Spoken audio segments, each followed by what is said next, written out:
English Bible NIV Joshua chapter 22-24. Then Joshua summoned the Reubenites, the Gadites and the half-tribe of Manasseh, and said to them, You have done all that Moses the servant of the Lord commanded, and you have obeyed me in everything I commanded. For a long time now, to this very day you have not deserted your brothers but have carried out the mission the Lord your God gave you. Now that the Lord your God has given your brothers rest as he promised, return to your homes in the land that Moses the servant of the Lord gave you on the other side of the Jordan. But be very careful to keep the commandment and the law that Moses the servant of the Lord gave you, to love the Lord your God, to walk in all his ways, to obey his commands, to hold fast to him and to serve him with all your heart and all your soul. Then Joshua blessed them and sent them away, and they went to their homes. To the half-tribe of Manasseh Moses had given land in Bashan, and to the other half of the tribe Joshua gave land on the west side of the Jordan with their brothers. When Joshua sent them home, he blessed them, saying, Return to your homes with your great wealth, with large herds of livestock, with silver, gold, bronze and iron, and a great quantity of clothing, and divide with your brothers the plunder from your enemies. So the Reubenites, the Gadites and the half-tribe of Manasseh left the Israelites at Shiloh in Canaan to return to Gilead, their own land, which they had acquired in accordance with the command of the Lord through Moses. When they came to Geliloth near the Jordan in the land of Canaan, the Reubenites, the Gadites and the half-tribe of Manasseh built an imposing altar there by the Jordan. And when the Israelites heard that they had built the altar on the border of Canaan at Geliloth near the Jordan on the Israelite side, the whole assembly of Israel gathered at Shiloh to go to war against them. So the Israelites sent Phinehas son of Eleazar, the priest, to the land of Gilead, to Reuben, Gad and the half-tribe of Manasseh. With him they sent 10 of the chief men, one for each of the tribes of Israel, each the head of a family division among the Israelite clans. When they went to Gilead, to Reuben, Gad and the half-tribe of Manasseh, they said to them, The whole assembly of the Lord says, How could you break faith with the God of Israel like this? How could you turn away from the Lord and build yourselves an altar in rebellion against him now? Was not the sin of Peor enough for us? Up to this very day, we have not cleansed ourselves from that sin, even though a plague fell on the community of the Lord. And are you now turning away from the Lord?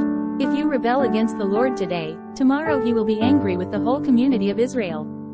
If the land you possess is defiled, come over to the Lord's land, where the Lord's tabernacle stands, and share the land with us.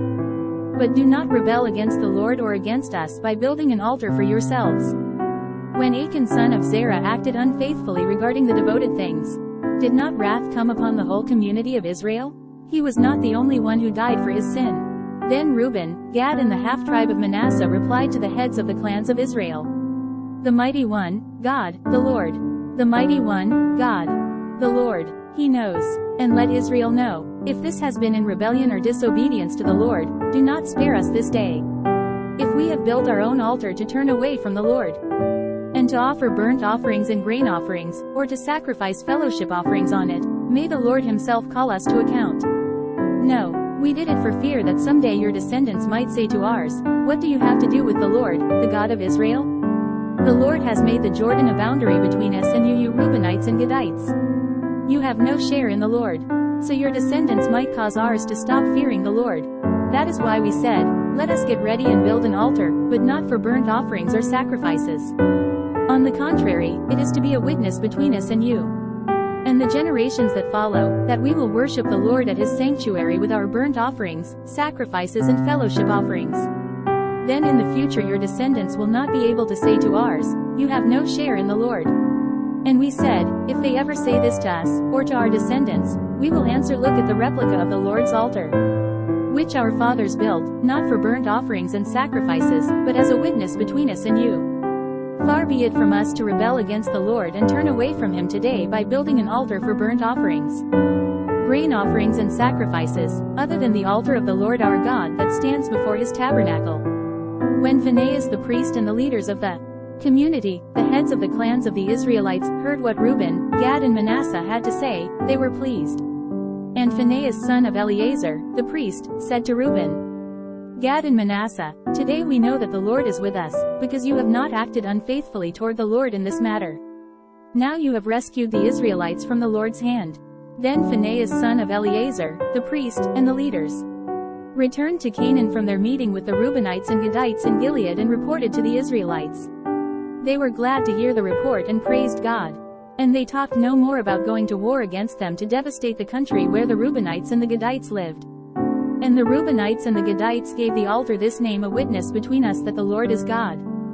Joshua chapter 23. After a long time had passed and the Lord had given Israel rest from all their enemies around them, Joshua, by then old and well advanced in years, summoned all Israel, their elders, leaders, judges and officials, and said to them, I am old and well advanced in years. You yourselves have seen everything the Lord your God has done to all these nations for your sake. It was the Lord your God who fought for you. Remember how I have allotted as an inheritance for your tribes all the land of the nations that remain, the nations I conquered between the Jordan and the Great Sea in the west. The Lord your God himself will drive them out of your way.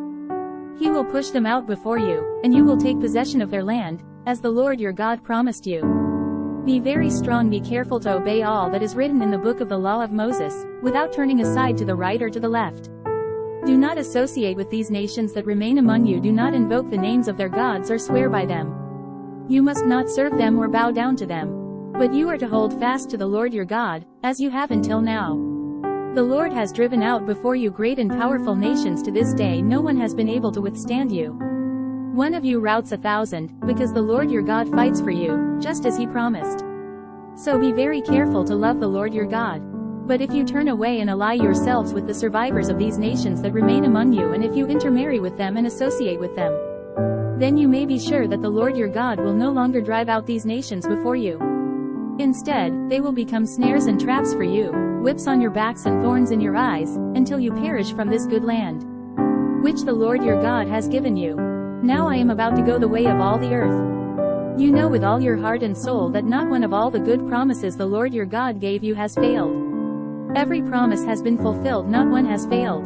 But just as every good promise of the Lord your God has come true, so the Lord will bring on you all the evil he has threatened, until he has destroyed you from this good land he has given you. If you violate the covenant of the Lord your God, which he commanded you, and go and serve other gods and bow down to them, the Lord's anger will burn against you, and you will quickly perish from the good land he has given you. Joshua chapter 24.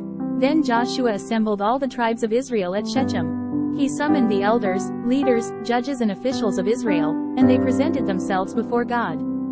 Joshua said to all the people, This is what the Lord, the God of Israel, says, Long ago your forefathers, including Terah, the father of Abraham and Nahor, lived beyond the river and worshipped other gods. But I took your father Abraham from the land beyond the river and led him throughout Canaan and gave him many descendants. I gave him Isaac, and to Isaac the first gave Jacob and Esau.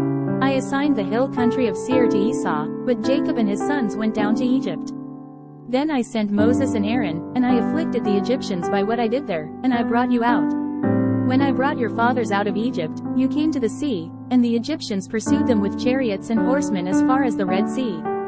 But they cried to the Lord for help, and he put darkness between you and the Egyptians. He brought the sea over them and covered them. You saw with your own eyes what I did to the Egyptians. Then you lived in the desert for a long time. I brought you to the land of the Amorites who lived east of the Jordan. They fought against you, but I gave them into your hands. I destroyed them from before you, and you took possession of their land. When Balak son of Zippor, the king of Moab, prepared to fight against Israel, he sent for Balaam son of Beor to put a curse on you. But I would not listen to Balaam, so he blessed you again and again, and I delivered you out of his hand. Then you crossed the Jordan and came to Jericho. The citizens of Jericho fought against you, as did also the Amorites, Perizzites, Canaanites, Hittites, Girgashites, Hivites and Jebusites, but I gave them into your hands. I sent the hornet ahead of you, which drove them out before you, also the 2 Amorite kings. You did not do it with your own sword and bow. So I gave you a land on which you did not toil and cities you did not build. And you live in them and eat from vineyards and olive groves that you did not plant. Now fear the Lord and serve him with all faithfulness. Throw away the gods your forefathers worshipped beyond the river and in Egypt, and serve the Lord. But if serving the Lord seems undesirable to you, then choose for yourselves this day whom you will serve, whether the gods your forefathers served beyond the river, or the gods of the Amorites, in whose land you are living. But as for me and my household, we will serve the Lord. Then the people answered, Far be it from us to forsake the Lord to serve other gods. It was the Lord our God himself who brought us and our fathers up out of Egypt, from that land of slavery, and performed those great signs before our eyes. He protected us on our entire journey and among all the nations through which we traveled. And the Lord drove out before us all the nations, including the Amorites, who lived in the land. We too will serve the Lord, because he is our God. Joshua said to the people, "You are not able to serve the Lord. He is a holy God, he is a jealous God. He will not forgive your rebellion and your sins. If you forsake the Lord and serve foreign gods, he will turn and bring disaster on you and make an end of you, after he has been good to you." But the people said to Joshua, "No, we will serve the Lord." Then Joshua said, "You are witnesses against yourselves that you have chosen to serve the Lord." "Yes, we are witnesses," they replied. "Now then," said Joshua, "throw away the foreign gods that are among you and yield your hearts to the Lord, the God of Israel." And the people said to Joshua, "We will serve the Lord our God and obey him." On that day Joshua made a covenant for the people, and there at Shechem he drew up for them decrees and laws. And Joshua recorded these things in the book of the law of God. Then he took a large stone and set it up there under the oak near the holy place of the Lord. "See," he said to all the people, "this stone will be a witness against us. It has heard all the words the Lord has said to us. It will be a witness against you if you are untrue to your God." Then Joshua sent the people away, each to his own inheritance.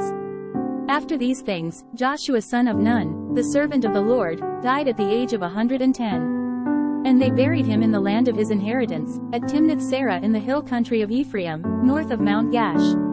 Israel served the Lord throughout the lifetime of Joshua and of the elders who outlived him and who had experienced everything the Lord had done for Israel. And Joseph's bones, which the Israelites had brought up from Egypt, were buried at Shechem in the tract of land that Jacob bought for 100 pieces of silver from the sons of Hamor, the father of Shechem. This became the inheritance of Joseph's descendants. And Eleazar son of Aaron died and was buried at Gibeah, which had been allotted to his son Phinehas in the hill country of Ephraim.